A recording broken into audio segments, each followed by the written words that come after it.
we have lesson 21. Last week we introduced Nadis Pranayama,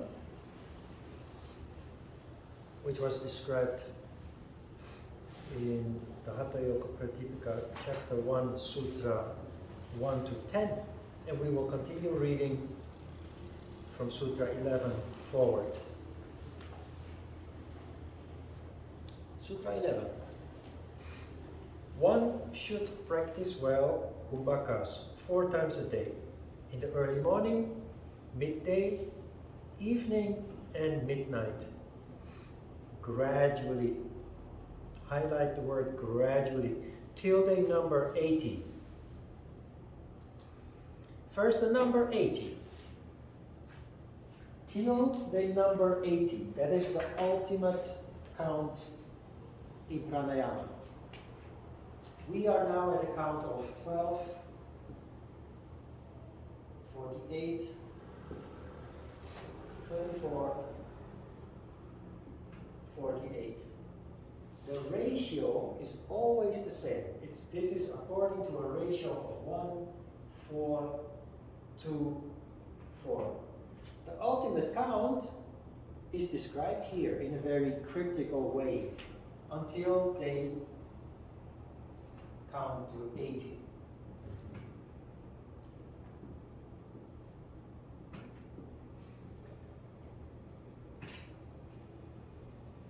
Is 80.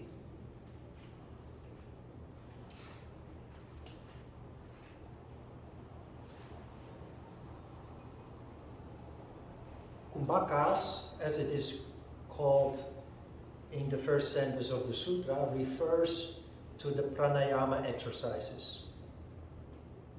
But we also know kumbhaka as the stage of retention after inflow or outflow. Interestingly, the sutra tells us to practice kumbhakas well 4 times daily. In the morning, early morning, midday, evening, and midnight. Does this mean that you should do pranayama 4 times a day, every day? No. This means that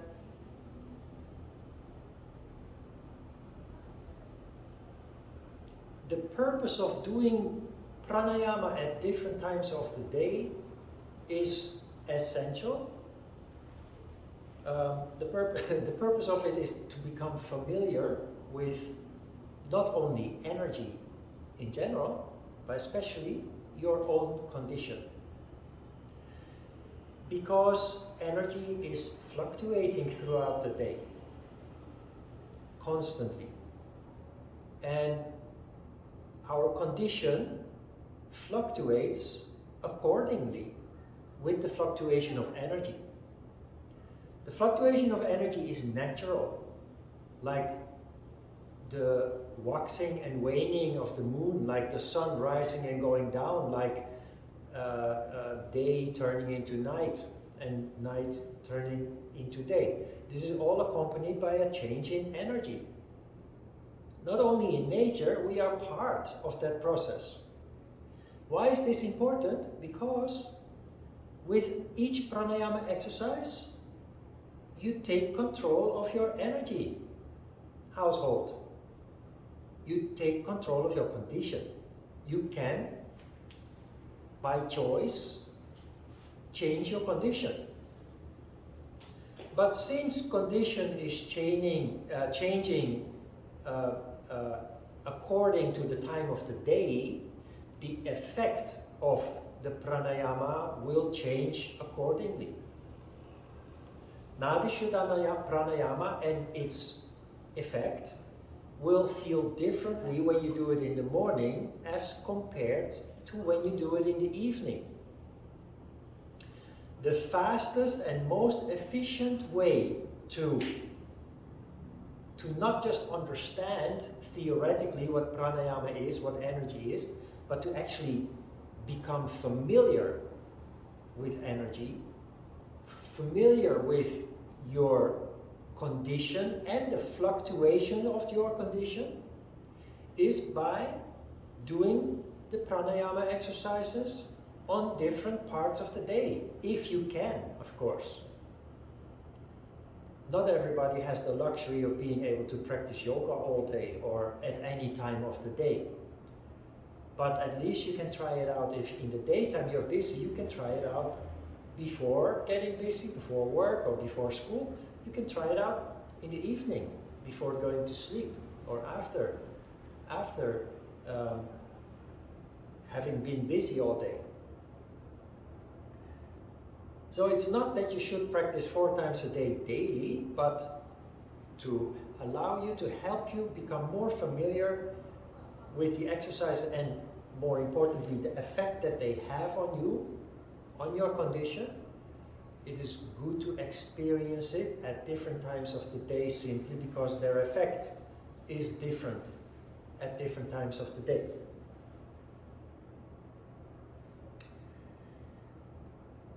There is a grammatical mistake in the word kumbhakas. The word kumbhakas is written with an apostrophe S. This is Dutch grammar.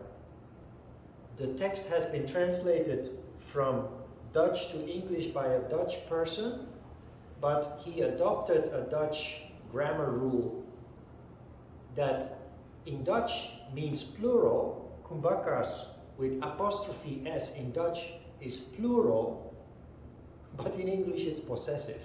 So it looks weird. It looks strange. You will see there's only one word here with apostrophe S, but there are many coming in the sutras going forward. Sutra 12. In the first stage there's perspiration. In the second stage tremor is felt. And in the highest stage, the energy goes to the chief place, Brahmarandra, the Crown Chakra. So one should control the energy. This sutra is so important, and yet most people who read this book, study this book, do not understand the significance of this. We talked about this last week, and I mentioned it will come back, it will be repeated. The start of yoga, everything in yoga starts with increasing Shakti energy, because we naturally, dictated by the processes in the universe, we naturally have a tendency to condense and energy gravitating towards the bottom, meaning that we have a natural tendency to be in a tamas condition. As a result of that, there is no Brahmarandra, there is no activity or fuel for the Crown Chakra to function. And the Crown Chakra is important because it is the location of all the wonderful human characteristics. It is basically activating the Crown Chakra, cultivating the Crown Chakra is the start of civilization in humankind. So this is crucial, essential to understand.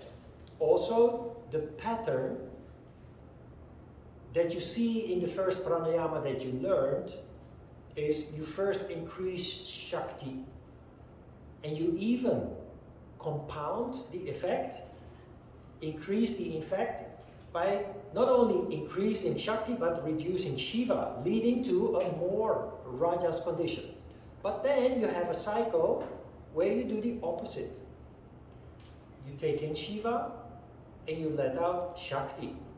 So, first, perspiration. First there is perspiration, which is Shakti condition. Symbolical language for Shakti condition, or a Rajas condition. In the second stage, tremor is felt.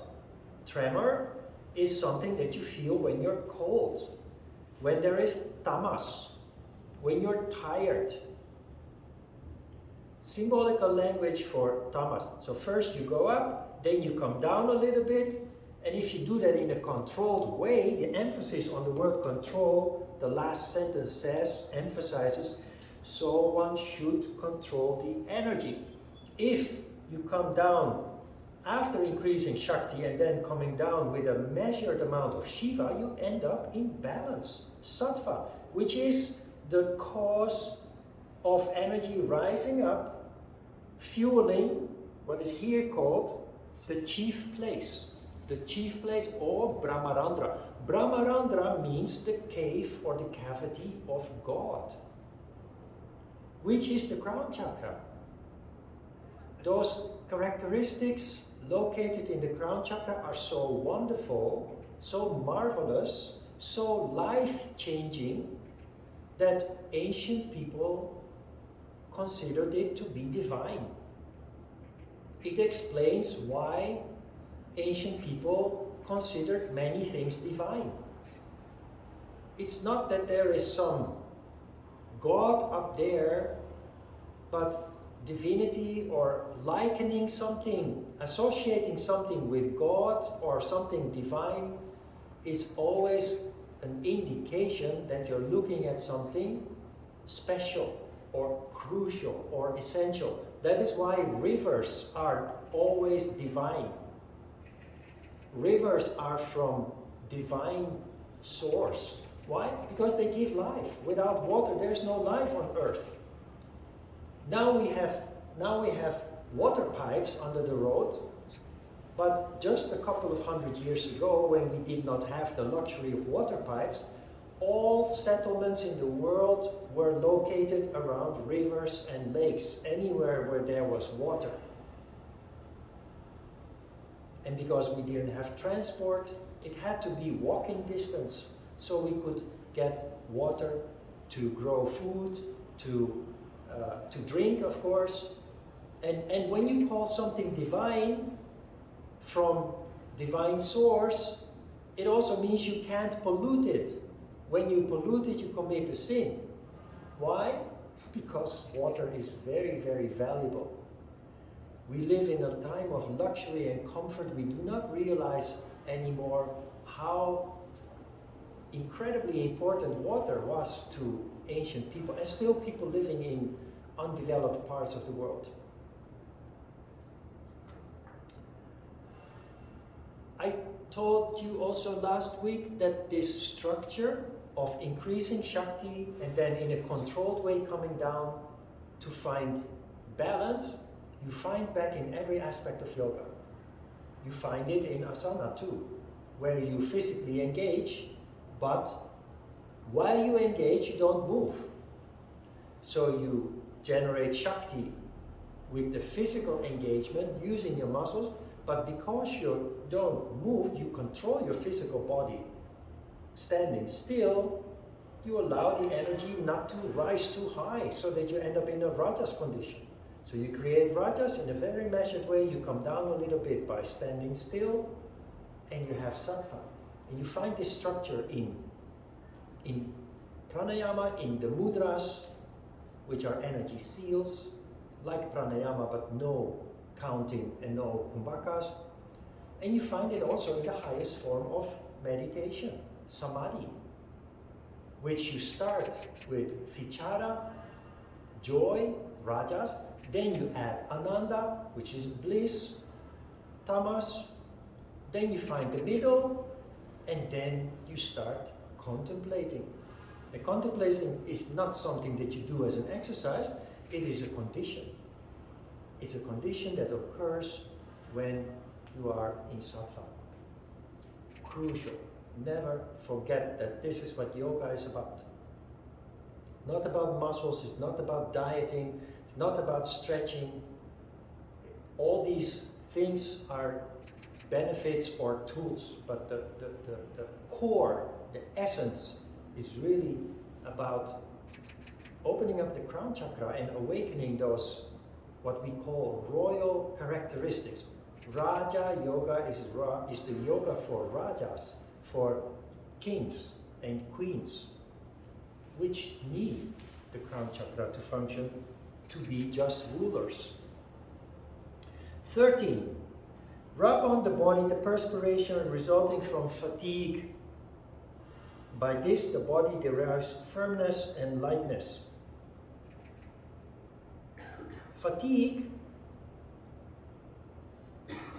is an oxidation process.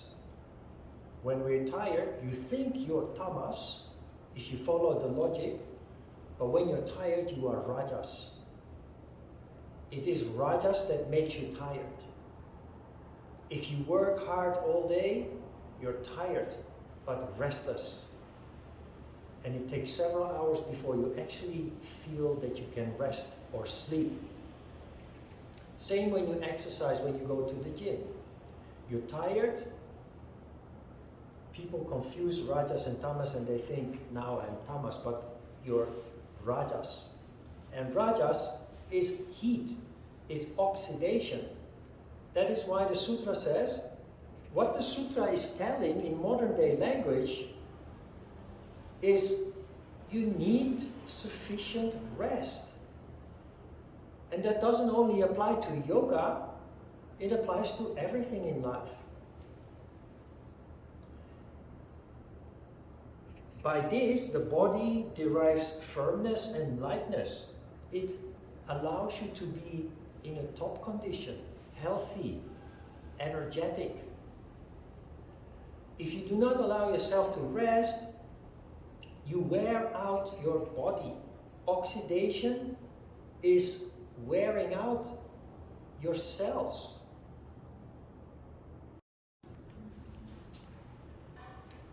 You can see people in the construction industry who work physical labor all day.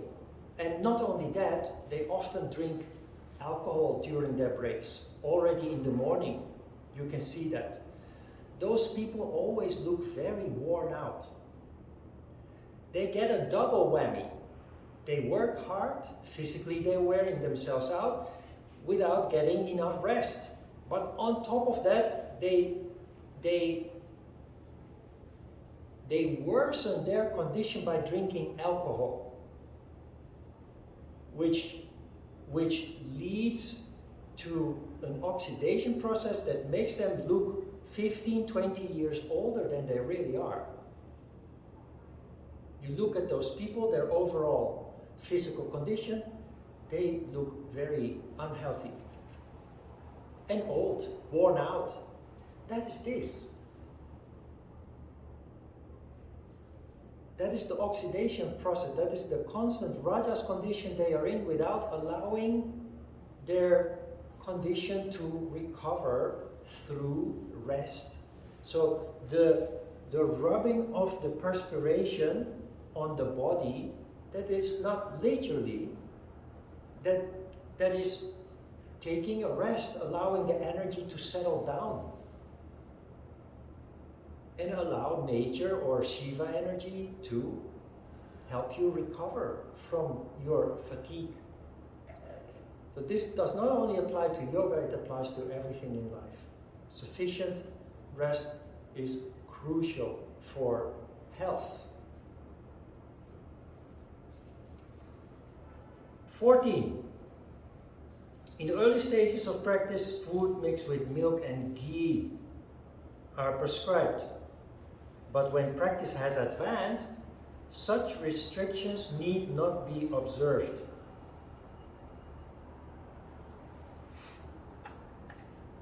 When you live a normal life and suddenly you start dedicating yourself to yoga, in the past that meant doing yoga all day.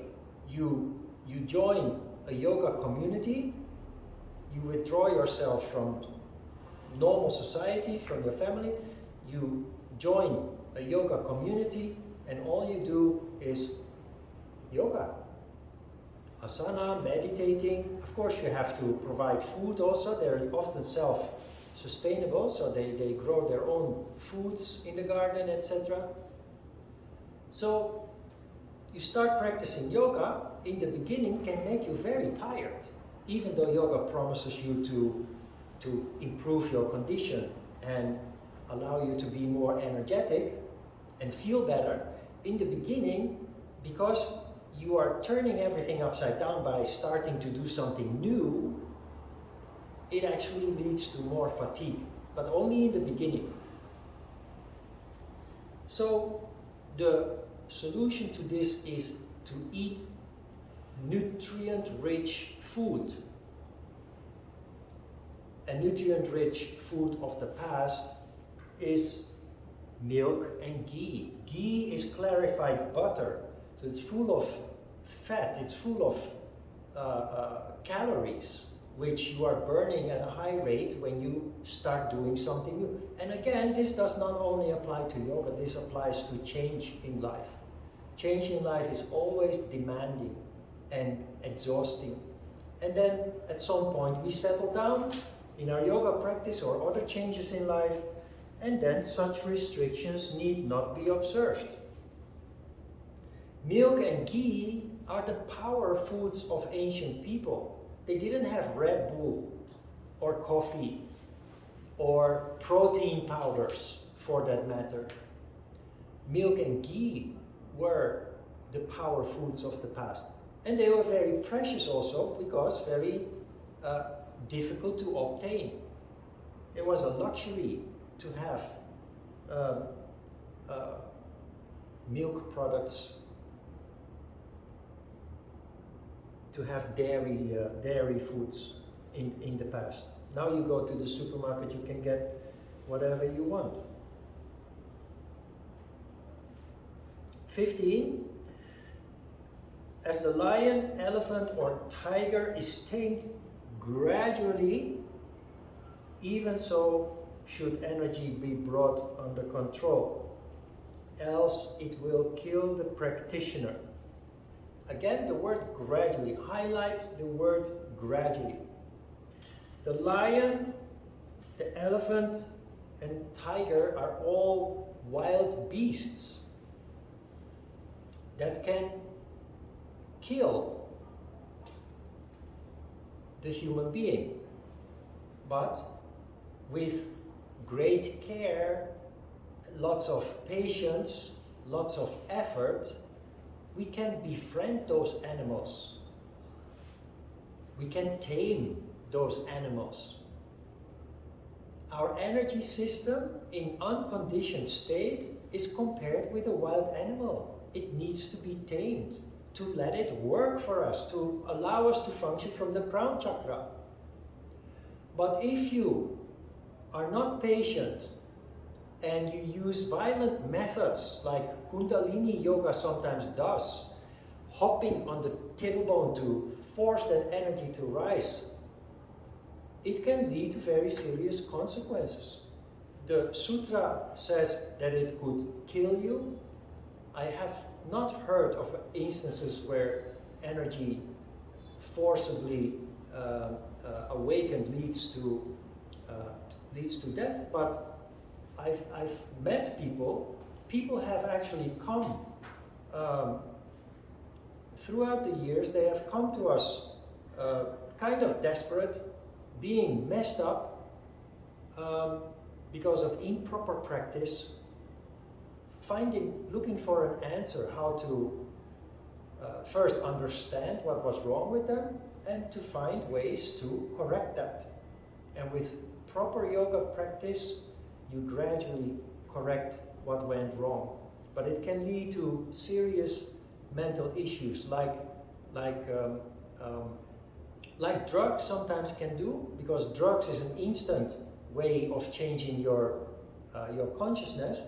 Forcibly awakening Kundalini energy can lead to the same kind of effects, because Kundalini energy leads to awakening and expanding consciousness.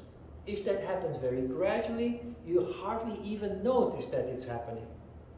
Only if you look back 1 year later, you will say, haha, indeed, I have changed. And the people around you will see the change.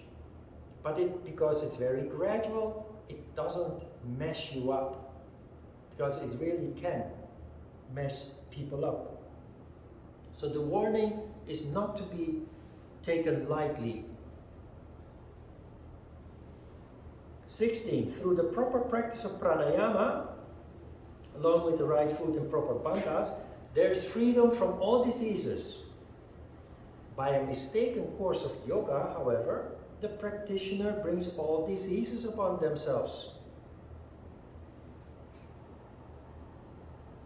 You can see in Ajita's comment that he has experienced headaches, dizziness, eye discomfort, pain in the eyes when you do pranayama wrong, or in the form of breathing exercises, which I already explained is just practically impossible. But interesting is if you practice yoga in general, pranayama with energy control in particular, it leads to much greater health. It will free you from all diseases, as the sutra literally says. Mentioned it before, yoga is healing. But healing is only one of the aspects. The goal, the ultimate goal, is the awakening of the Crown Chakra, but one of the side effects is that your energy household will be in such a good shape that you don't get sick anymore. And if you possess any forms of disease, they will slowly, gradually heal. So it works from both sides. First, you gradually start healing existing ailments, if you have any, and further down the road, you will just get much less sick. Doesn't mean that you never get sick anymore, but at least it will be much, much less than before, and much less severe, of course, because all diseases, one way or another, are always linked with the condition of your energy household, your energy circulation. So the better the condition of your energy household, the less disease will occur. 17. A wrong course of pranayama produces hiccup, asthma, bronchial diseases, pains in the head, ears and eyes, and various other diseases. Now let me tell you that these are all kinds of phenomena or diseases or discomforts that occur if you try to do pranayama as breath control. If you try to hold your breath for so long, if you try to very slowly exhale after holding your breath for a long time, it's just impossible. And if you force yourself because you believe that that is what you need to do, you will indeed experience all kinds of discomforts.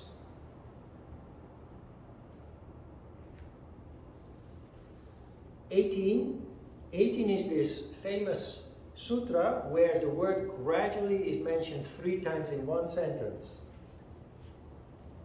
One should gradually efflux the energy and as gradually draw it in. One should also restrain it gradually, and thus siddhi is obtained. Energy inflow, energy outflow, and the kumbhaka stage should all be gradually, which is the opposite of rushing, hurrying. And I explained that last week already because we started with the pranayama. If you rush it, it just doesn't affect you that much. If, however, you do it slowly, steadily, gradually, it has a much deeper impact on us.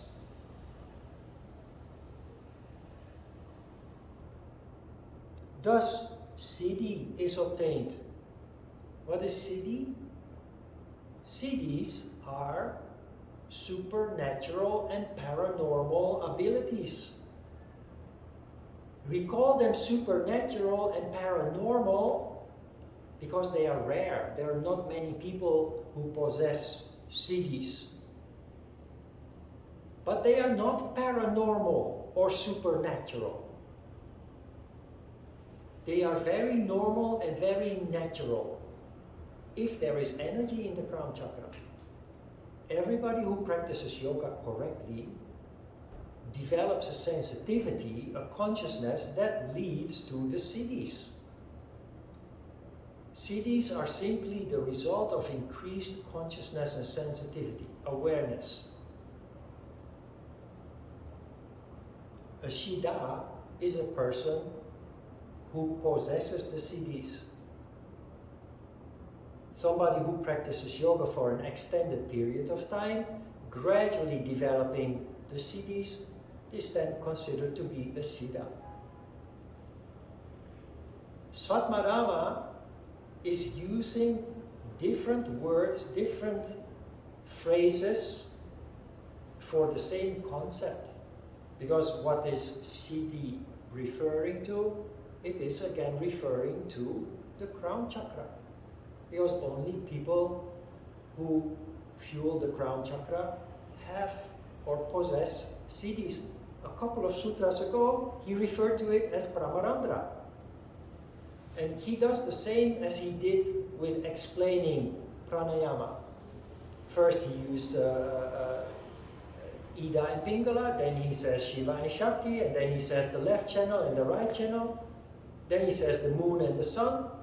But every time he's talking about the same thing.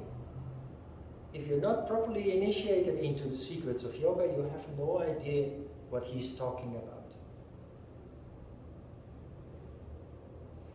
That's also why it's important that you make notes, especially about these points.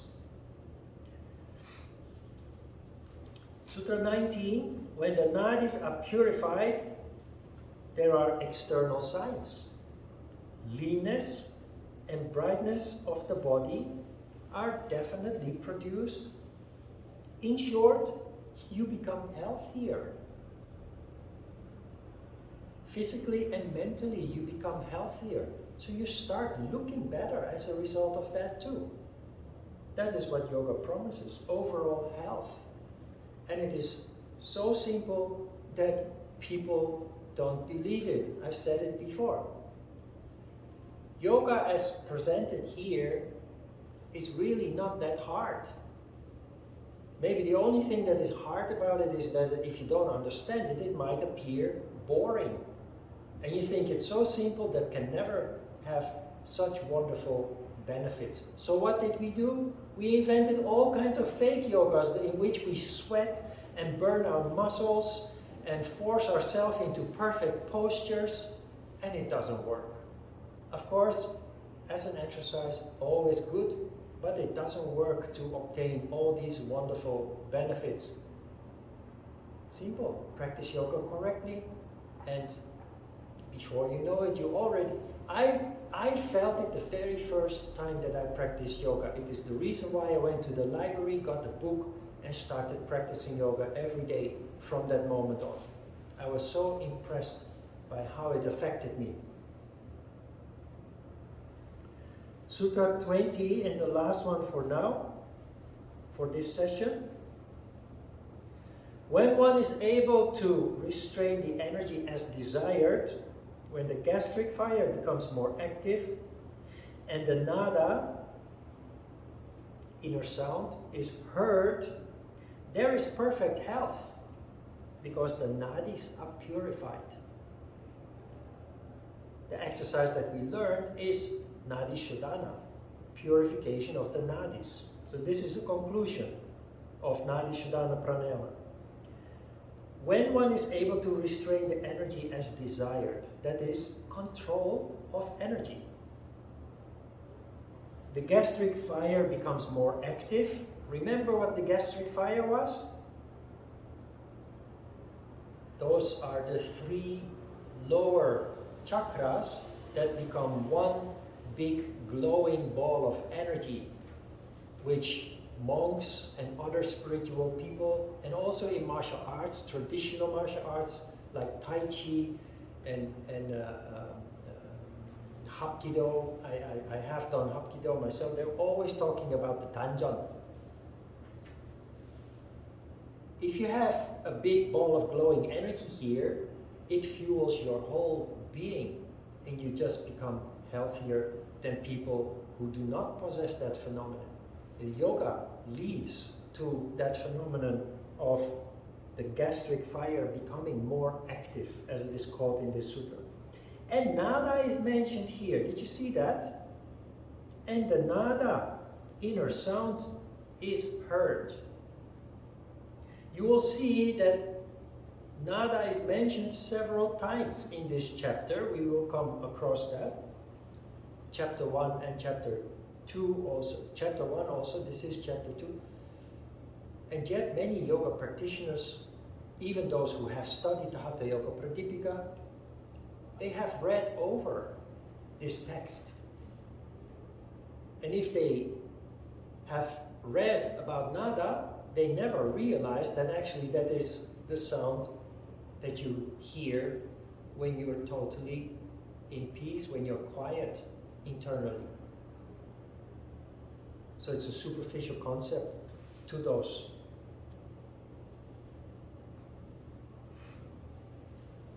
And interestingly, the healthier you are,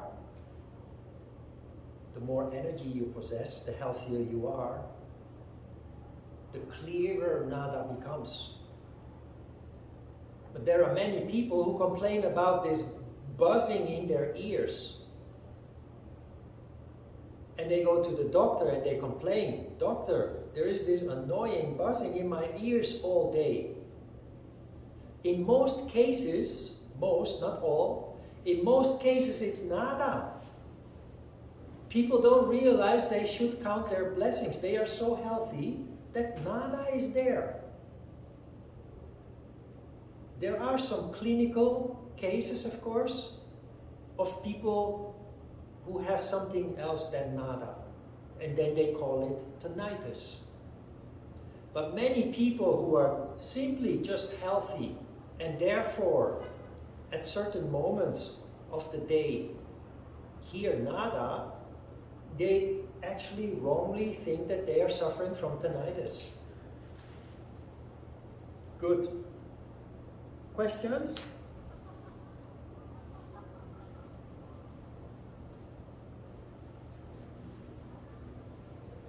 Let's have a short break.